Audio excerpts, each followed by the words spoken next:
a businessman in first class seething over a delayed scotch, an elderly woman shamed for needing help with her luggage, and in row 23, a man in a faded gray hoodie, quietly reading a paperback, unseen by the chaos around him. No one knew it was Keanu Reeves, not until a little girl whispered 4 words that stopped the cabin cold. Think you know Keanu Reeves? Wait until you hear what unfolded at 30,000 feet. This is Justice Stories, and you're tuned in to the man in seat 23C. Let's dive in. Before we start, take a second, drop a comment, and tell us where in the world you're watching from. We love seeing how far these tales reach.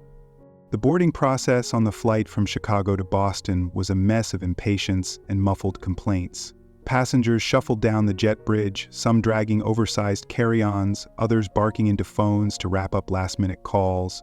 The cabin lights flickered on, casting a soft glow over the rows of seats, each one about to hold its own little world for the next few hours. Up in first class, Victor Langston was already making his presence known. He sat in seat 1A, legs crossed, his tailored suit crisp against the leather upholstery. His fingers drummed on the armrest as he glared at the flight attendant, a young woman named Clara who was doing her best to keep up. "I ordered a scotch 10 minutes ago," Victor snapped, his voice sharp enough to cut through the low hum of the plane. "What's the holdup? I didn't pay for this seat to wait." Clara forced a tight smile, murmuring an apology as she hurried off to check on the delay. Victor huffed, loud enough for the passengers nearby to shift uncomfortably in their seats. He was the kind of man who wore wealth like a badge, polished loafers, a Rolex that caught the light, and an attitude that said he was owed the world. To him, a delay wasn't just an inconvenience, it was a personal insult. A few rows back, Margaret Ellis boarded with a slower step.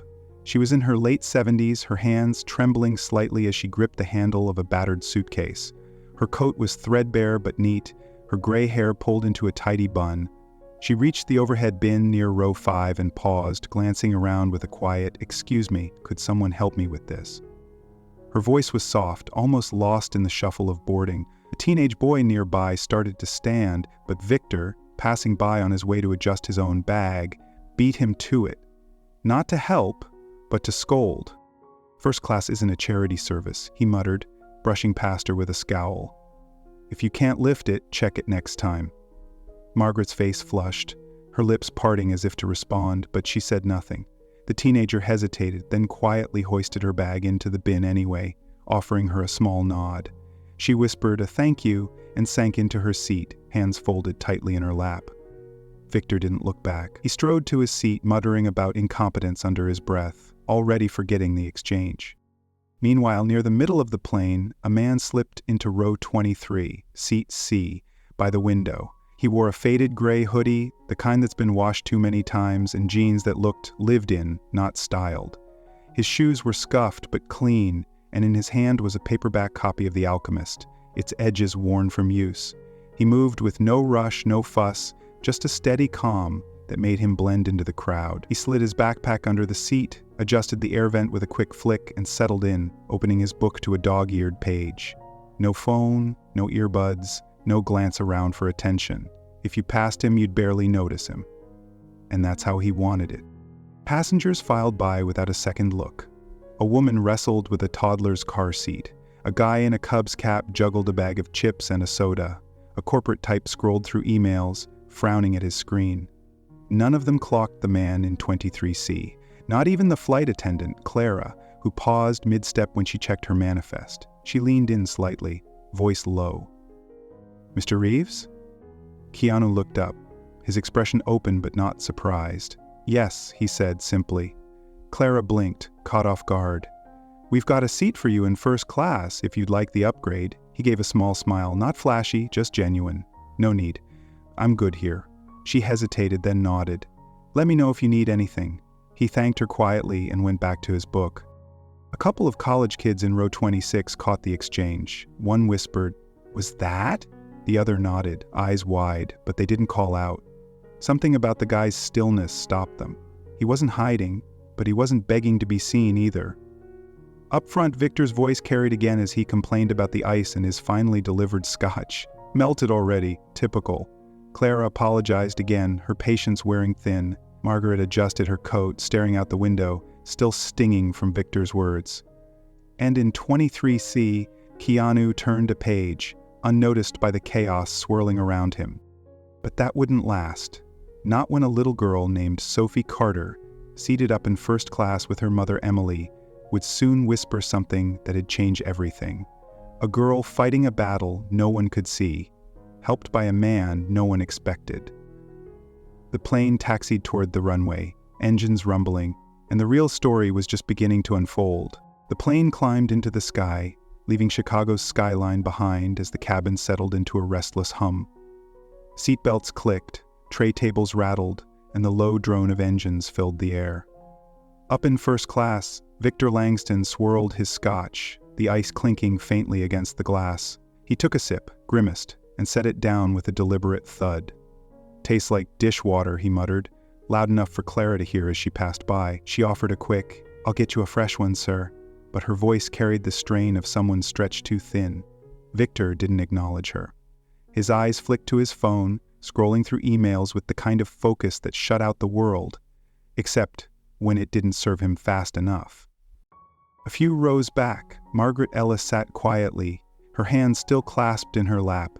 She'd pulled a thin scarf from her bag and draped it over her shoulders, as if it could shield her from the sting of Victor's earlier words. She glanced at the teenager who'd helped her, now engrossed in a game on his phone, and let a small, grateful smile flicker across her face. It faded fast. The memory of Victor's sneer lingered, a quiet ache she couldn't. She wasn't asking for pity, she just wanted to get through the flight without feeling like a burden. In row 23C, Keanu Reeves turned another page of The Alchemist. His hoodie was pulled up just enough to cast a shadow over his face, but his eyes moved steadily across the lines, unbothered by the jostling elbows or the toddler's cries a few seats ahead. He wasn't invisible because he tried to be, he just was.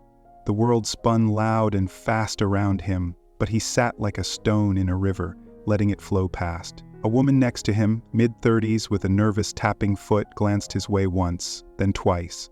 She didn't recognize him. No one did. Not yet. The flight had been airborne for 20 minutes when Victor stood, stretching his legs with the air of a man who didn't like being confined. He adjusted his cuffs, shot a glance at Clara, who was balancing a tray of drinks, and decided to retrieve his leather duffel from an overhead bin near the economy section. He moved down the aisle like he owned it, his loafers striking the floor with purpose. Passengers shifted out of his way without thinking, conditioned to yield to that kind of confidence. He reached row 23, popped the bin open, and froze. His eyes landed on the man in the hoodie by the window. Victor blinked, then smirked. "Well, I'll be damned," he said, his voice carrying 2 rows in every direction. Keanu Reeves, slumming it in economy, heads turned. The woman next to Keanu stopped tapping her foot. The college kids in row 26 perked up, one nudging the other. Keanu looked up, his gaze steady but not defensive. He didn't say anything, just waited. Victor chuckled, theatrical and sharp. "What's this? Budget cuts or some Hollywood PR stunt? Humble travel for the headlines?" He gestured at the cramped seats, the faded fabric. "Come on, don't tell me you're here for fun." Keanu held his stare for a beat, then spoke, low and even. "Some people choose calm over chaos." It wasn't a jab, just a fact, delivered with a quiet that made the words heavier than they should have been. Victor's smirk faltered, but he recovered fast, leaning in slightly. "Calm? In this sardine can? You're telling me you picked this over first class?" He laughed again, louder, inviting the cabin to join him. A few passengers shifted uncomfortably, but no one laughed. The air felt tight, like a string pulled too taut. Keanu didn't bite. He looked back at his book, thumb brushing the page's edge. The silence hit Victor harder than any comeback could have. His jaw tightened. "You know," he said, dropping the humor for something sharper, "back when I was a kid, people earned their way up front. Now it's all optics, millionaires pretending to be regular Joes for clout." He straightened, arms crossing. "What's your angle, Reeves? Assistant screw up your booking, or did the last flop not pay the bill?" The woman next to Keanu flinched, her fingers curling into her sleeve. Across the aisle, a man in a flannel shirt lowered his magazine, eyes narrowing. Margaret, a few rows up, turned her head slightly. her scarf slipping as she listened. The cabin wasn't just watching now, it was feeling. Victor's words weren't clever, they were a shove, meant to provoke. But Keanu stayed still, his silence a wall Victor couldn't climb. It infuriated him. He stepped closer, voice rising. You sit there like you're better than us. Like my time, my money, don't mean a damn thing. What's it prove, huh? That you're some saint for squeezing in back here? Keanu looked up again, his eyes meeting Victor's with a calm that cut deeper than anger. Doesn't prove anything, he said softly, just means I'm here. The simplicity of it, honest, unforced, landed like a punch Victor didn't expect. He scoffed, but it came out weak, unsteady. Unbelievable, he muttered, turning half toward the aisle as if to rally the crowd. This guy thinks he's Gandhi because he's got a cheap seat and a paperback? A teenage girl 2 rows back pulled out an earbud, her mouth parting slightly. The man in flannel shook his head, barely audible as he muttered, jerk.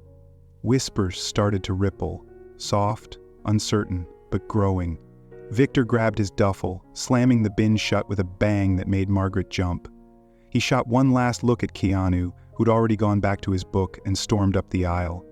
But the damage was done. The cabin wasn't the same. Eyes lingered on 23C, questions unspoken. Something was brewing, and it wasn't just Victor's temper. Keanu turned the page, steady as ever. He didn't need to fight, not yet. But up ahead, a little girl in a pink hoodie was watching, her small hand clutching her mother's. And soon, she'd say the words that'd unravel everything Victor thought he knew. The plane cruised at 30,000 feet, the cabin a mix of restless energy and forced calm. Victor Langston's outburst had left a mark. Passengers whispered, heads turned, and the air felt thick with unspoken judgments. He was back in first class now, slumped in his seat, swirling a fresh scotch he didn't sip. His duffel sat at his feet, a silent trophy of his retreat. But his mind churned. Keanu's quiet defiance gnawed at him, a splinter he couldn't pull out. He'd expected a fight, a crack in the man's calm, something to justify his own noise. Instead, he got nothing. And that nothing stung worse than words. In row 23C, Keanu Reeves sat as he had from the start, hoodie up, the alchemist open, eyes tracing the lines like the world beyond his seat didn't exist. The woman next to him had stopped fidgeting, her gaze darting between him and the aisle, sensing something she couldn't name.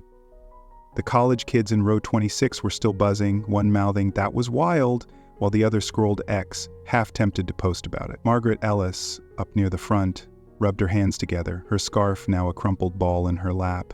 Victor's voice still echoed in her ears, but now it mingled with Keanu's.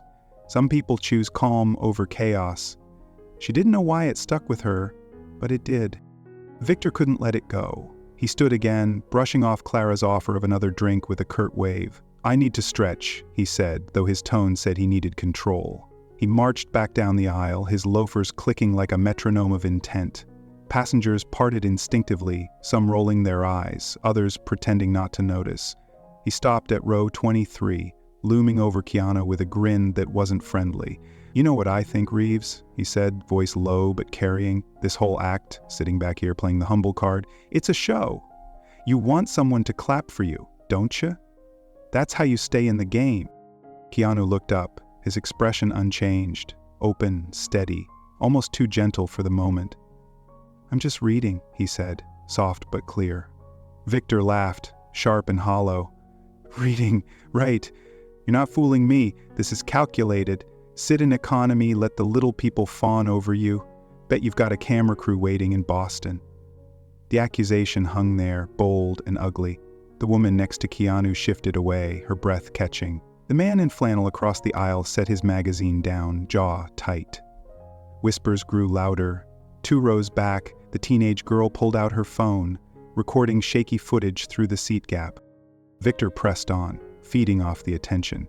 "Tell me, did you give up your real seat for charity, or maybe you just can't afford it anymore? We all saw those last few movies. Tanked hard, didn't they?" His voice rose, slicing through the cabin's hum. "You don't belong here acting like some martyr in that ratty hoodie. It's pathetic!" The words were a shove, a dare. Passengers leaned in, some cringing, others glaring. Margaret turned fully now, her eyes narrowing at Victor's back. The air crackled, waiting for Keanu to snap. But he didn't. He closed his book, resting it on his knee, and met Victor's gaze. "Maybe it's not about belonging," he said, voice low, deliberate. "Maybe it's about being where you're needed." The words landed soft but heavy, like a stone dropped in still water. Victor blinked, thrown off, then sneered. "Needed? By who? These people?" He gestured at the cabin, arms wide. "You're not saving anyone back here. You're just a guy too proud to admit he's washed up." Before Keanu could respond, a small voice cut through the tension. Fragile, clear, like a bell in a storm. "Mom, that's the man who gave us his seats." It came from row 2 first class across the aisle. Head swiveled. A little girl, Sophie Carter, sat by the window, her pink hoodie dwarfing her thin frame. Wisps of hair peeked out, sparse from treatment, her eyes wide and bright. Her mother, Emily, froze beside her, hands trembling as she gripped the armrest. The cabin went silent, a collective breath held. Emily stood, slow and unsteady, her voice breaking as she spoke. I wasn't going to say anything, but I can't let this stand." All eyes were on her now, even Victor's, his hand still raised mid-gesture. She took a shaky breath. "This morning, we almost missed this flight. My daughter, Sophie, she's been in chemo. She can't sit upright long without pain. We had seats in the back, but she was hurting bad. I begged the gate agent for help, but nothing was open. Then this man," she pointed at Keanu, tears spilling over. "He gave us his first-class tickets, his seat, his assistance, everything. Didn't ask for a thing, just nodded and walked away." Gasps rippled through the plane. The college kid dropped his phone. The man in flannel whispered, "No way." Clara, halfway down the aisle, covered her mouth. Sophie looked at Keanu, her voice barely audible. "Thank you for the big seat." Keanu nodded once, a tiny smile tugging at his lips. Gentle, real, no performance. The cabin felt it, a shift, a crack in the noise Victor had built. Margaret stood then, her scarf falling to the floor. Her voice rang out, clear and firm. "Real class isn't bought, it's shown. Looks like you're the one who doesn't belong up front." She stared at Victor, unflinching. The teenage girl nodded, earbuds dangling. The man in flannel crossed his arms, a quiet "damn right" under his breath. Victor's mouth opened, then closed. His smirk was gone, replaced by something unsteady. Shock, maybe shame. Hey, if this twist hit you as hard as it did us, drop a 6 in the comments and subscribe to Justice Stories. Join us for more tales that travel the world and touch the heart. The moment hung there, raw and electric. Sophie's words, Emily's tears, Keanu's silence. They'd flipped the script. Victor stood exposed, his bluster crumbling under the weight of a truth he couldn't shout down. And Keanu, he just sat there, book in hand, letting the story tell itself. The silence in the cabin wasn't empty. It was alive, heavy with the weight of what had just unfolded.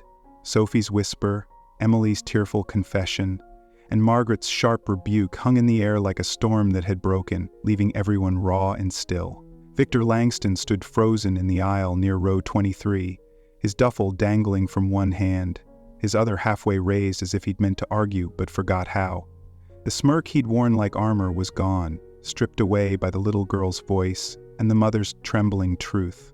Passengers didn't look away now. They stared, some with quiet judgment, others with pity he didn't deserve. Keanu Reeves sat in 23C, his book resting on his knee, his face calm but not smug. He didn't gloat, didn't need to.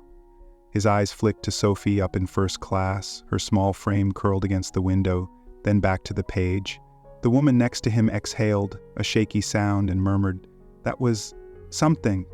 The college kids in row 26 were typing furiously now, one whispering, "This is going viral, dude." The teenage girl's phone was still up, her footage shaky but steady enough to catch Emily's words. Keanu's nod, Margaret's stand. The man in flannel leaned back, arms crossed, a faint smile tugging at his lips. Victor swallowed, his throat tight. He glanced at Keanu, then away, unable to hold the gaze. "I didn't know," he said, voice low, stumbling over the words. It wasn't an apology, not yet, just a crack in the wall he'd built. Keanu looked up, his expression soft but unflinching.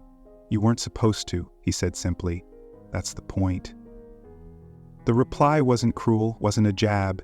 It was a mirror, reflecting Victor's bluster back at him. And it hurt. Victor's jaw clenched, but he had no retort. For once, the man who always had something to say was speechless. He turned, retreating up the aisle, each step slower than the last. Passengers watched him go. The woman with the toddler shook her head. The guy in the Cubs cap muttered, "What a tool." Clara, the flight attendant, stepped aside as he passed, her face a mask of professionalism hiding something sharper. Victor reached first class and sank into his seat, the scotch untouched beside him. The ice had melted again, the glass sweating onto the tray. He stared at it, then out the window, where clouds stretched endless and gray. For the first time in years, he felt small, not in wealth or status, but in something deeper he couldn't name. Back in row 23, Keanu opened his book again, but the cabin wasn't done with him. Whispers turned to murmurs, then soft voices. That was him? He gave up first class? For that little girl. The man in flannel leaned across the aisle. Hey man, that was decent, real decent. Keanu gave a small nod, nothing more. Margaret, still standing, adjusted her coat and sat down, her hands steadier now. She didn't speak, but her eyes lingered on Keanu, a quiet respect settling in. Sophie's mother, Emily, wiped her face, whispering to her daughter, who smiled faintly through the fog of exhaustion. Half an hour later, Clara approached Keanu, a folded note in her hand. From the guy up front, she said, voice neutral. Keanu took it, unfolding it carefully. In tight, hurried script it read, I misjudged, let's talk. Victor. Keanu read it twice, then pulled a pen from his backpack. He scribbled a reply on the back. No need. Just pay it forward. He handed it to Clara, who nodded and walked away. She delivered it to Victor, who opened it, stared, then folded it into his pocket without a word. His face didn't soften, but something shifted, a flicker, faint but real. The plane began its descent into Boston, the seatbelt sign chiming overhead. Victor stayed silent, his usual swagger absent. Passengers unbuckled as the wheels hit the tarmac, but the story wasn't over. The teenage girl uploaded her clip to X, captioned, Kindness doesn't need a spotlight. It spread fast, thousands of views in an hour, then millions by morning. Not for drama, but for the raw truth of it. A little girl's gratitude, a mother's tears, a man's quiet choice. News outlets picked it up, calling it the humblest takedown at 30,000 feet. But the twist came later, after the plane emptied. Victor lingered at the gate, watching Keanu disappear into the crowd, hoodie up, backpack slung over one shoulder. He didn't approach. Instead, he pulled out his phone, opened a browser, and searched for pediatric cancer funds. Minutes later, an anonymous donation hit Sophie's medical fund. 5 figures, no name attached. The receipt sat in his inbox unread. He didn't tell anyone. Didn't need to. It was an atonement, not fully, but it was a start. Keanu's words, pay it forward, had sunk in, deeper than he'd admit. The video kept spreading, not for Victor's fall, but for what it sparked. A teacher in Seattle showed it to her class, asking, What's strength? A kid answered, helping when no one's looking. A nurse in Dallas left a coffee for a stranger, inspired. Small acts, quiet ripples, born from a moment no one saw coming. And Keanu? He walked away, unnoticed again, leaving the story to grow on its own. Victor's donation was the twist, unexpected, flawed, human. Justice didn't shout, it whispered, and somehow that was enough. 6 months had passed since the flight from Chicago to Boston turned into a story the world couldn't forget. The viral video had faded from headlines, but its echo lingered. Millions of views, countless shares, a quiet wave of kindness that refused to die. In a small room at Boston Children's Hospital, none of that noise mattered. Sophie Carter lay in a bed framed by soft light, her pink hoodie swapped for a hospital gown. The tumors were gone, carved out in her final surgery, leaving scars she'd carry but a smile she'd keep. The air smelled of antiseptic and apple juice, a strange comfort in a place built on hope. Keanu Reeves stepped through the doorway, a worn copy of The Alchemist in his hand. No cameras, no entourage, just him, hoodie up, eyes gentle as ever. The nurse at the desk looked up, startled, but he pressed a finger to his lips with a small smile. Emily, dozing in a chair by Sophie's side, stirred at the sound of his steps. Her yawn became a gasp, hand flying to her mouth. "You came," she whispered, voice thick with disbelief. Sophie turned her head, her eyes lighting up. "Hi," she said, soft but sure. "Of course," Keanu replied, pulling a visitor's chair close. "You promised to tell me how it ends." He sat, the book resting on his knee, and for an hour they talked about stars, dogs, and why hospital pudding tasted better on Fridays. Sophie's laugh was weak but real, cutting through the room's stillness. He read her a chapter, letting her interrupt with questions about deserts and dreams. He didn't rush, didn't check the clock, just listened, his presence a steady anchor in her fragile world. When she grew sleepy, Sophie reached for his hand, her fingers small against his. "You're like the wind," she said, eyes half closed. "You help without being seen." Keanu paused, something unspoken glassing his gaze. "So are you," he replied, voice barely above a whisper. He squeezed her hand gently, then stood, leaving the book on her pillow. "Keep it," he said. "It's yours now." Emily wiped her eyes, mouthing a silent thank you as he slipped out, down the hall, past the lobby, into the anonymity he wore so well.